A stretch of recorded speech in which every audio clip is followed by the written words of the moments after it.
মহারাষ্ট্রের জেল থেকে মুক্ত পরিযায়ী শ্রমিকদের বাড়িতে অভিষেক বন্দ্যোপাধ্যায়।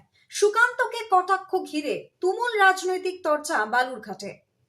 মহারাষ্ট্রের জেল থেকে মুক্তি পাওয়া দুই পরিযায়ী শ্রমিক অসিত সরকার এবং গৌতম বর্মনের পরিবারের সঙ্গে সশরীরে দেখা করলেন তৃণমূল কংগ্রেসের সর্বভারতীয় সাধারণ সম্পাদক অভিষেক বন্দ্যোপাধ্যায়।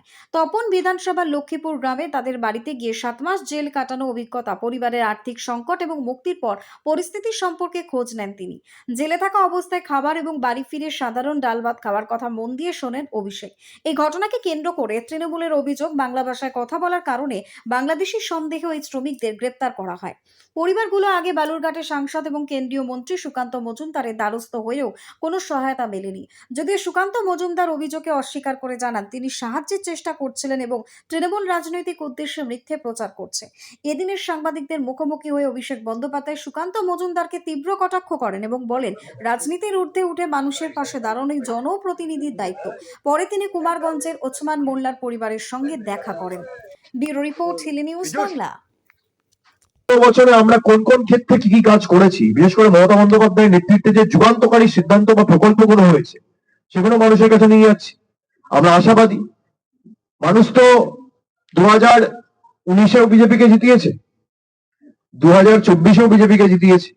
মানুষকে ঠিক করতে হবে যে বিজেপিকে জিতিয়ে এই যে ডবল ইঞ্জিন সরকারের কথা বলে, তাহলে বালুরঘাটের এমপি আর ওদিকে মোদী কি পেয়েছে বালুরঘাট আগে বুঝতে হবে।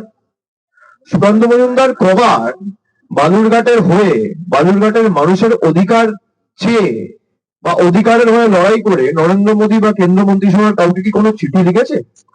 যদি লিখে থাকে তাহলে প্রকাশ করুন, আর যদি প্রকাশ না করতে পারেন তাহলে মৌখিকভাবে বলুন কোথায় কি টাকা এসছে, সেগুলো পরীক্ষা নিরীক্ষা করে যাচাই করে সাংবাদিকরা দেখবে। কিন্তু মানুষকে ঠিক করতে হবে যে মানুষ বিজেপিকে এই যে দিয়েছে তার ফলস্বরূপ মানুষ কি পেয়েছে। বাঙালিকে বাংলাদেশি বলে দাগিয়ে দিয়ে জোর জবরদস্তি জেলে ঢুকিয়ে দেওয়া। তো বিজেপিকে ভোট দিলে আপনার কপালে কি?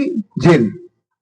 আর তৃণমূলকে ভোট দিলে আপনার উন্নয়ন হবে, আপনার উন্নয়নমূলক কর্মসূচি থেকে শুরু করে রাস্তাঘাট, জল, কল, আলো, বাড়ি, 100 দিনের কাজ। আমরা তো কোনো সাহায্য পাইনি গত 5-6 বছরে, পুরোটাই তো রাজ্যের কোষাগার থেকে করা। বিজেপিকে ভোট দিয়েছেন, দেখুন আজকে আপনাদের সামনে জ্বলন্ত উদাহরণ। আপনারা দেখুন সুকান্ত মজুমদার যে কথাগুলো বা প্রতিশ্রুতিগুলো দিয়েছিল সেগুলো পূরণ করতে পেরেছে কিনা।